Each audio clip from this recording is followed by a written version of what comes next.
I'm going to be predicting behaviors of circuits when various changes are made to it, such as different resistors and capacitors connected in series and in parallel.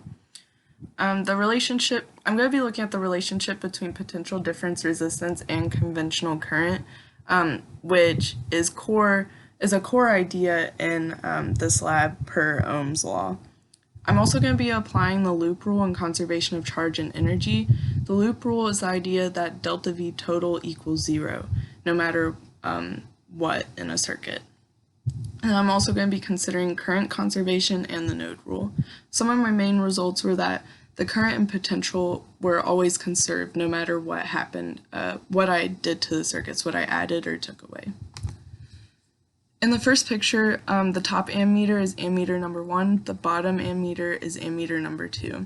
I also saw that when I inserted the ammeters in different ways, when I inserted them backwards, there were no changes in the readings. So ammeter number 1 and 2 both equaled 0.02 amps for the current reading. And then I placed a voltmeter in place of ammeter 1 at the top, and when I did this, the voltmeter read positive 3 volts for the potential difference.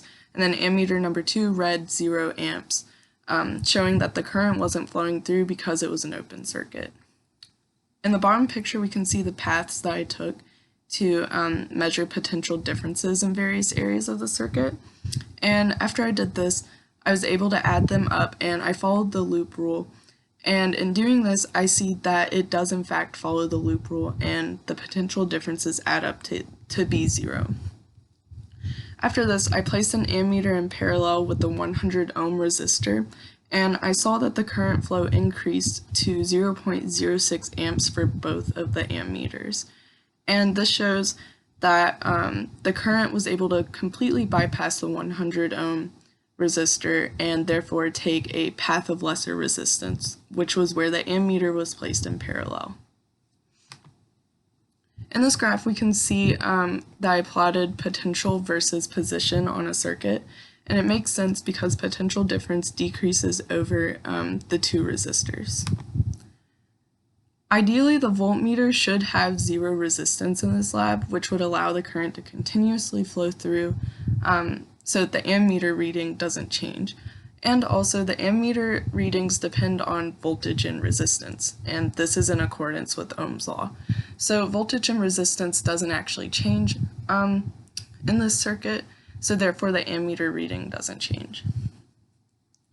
My resistance calculations were R equals delta V over I, and when I did this, I got approximately the correct amount of resistance, and then the resistance for the wire and ammeter should be 0 ohms because in this lab we're treating the wires and ammeters as being perfectly not having any resistance. For part 2 of this lab, I built another circuit using a battery, light bulb, and a capacitor. And in the first picture, we can see that I'm charging the capacitor and lighting the bulb with the battery. Then I disconnect the battery and connect the bulb directly to the capacitor so that it now can discharge and light up the light bulb. In doing this, I see that when the capacitor is connected to the light bulb, it takes a longer amount of time for the bulb to charge, and also the light doesn't stay lit for as long. With the 10 ohm bulb, which is also a resistor, I see that the amount of time it takes for the capacitor to charge is 2.49 seconds. Time for capacitor discharge is 7.26 seconds. Then with the 20 ohm bulb, I also see it takes a longer amount of time with this bulb because it has greater resistance. So I'm able to see how the different resistances compare time-wise.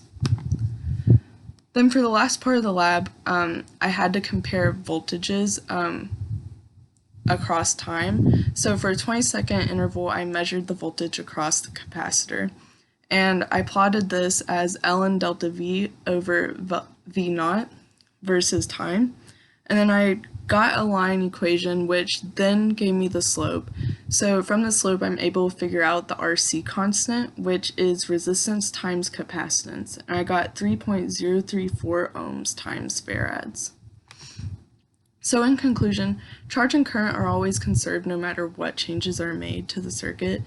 And also, in doing this experiment, I realized that an ammeter in real life would have some sort of resistance. Nothing has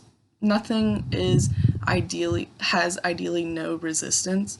So in real life, this experiment wouldn't be able to occur as instantaneously as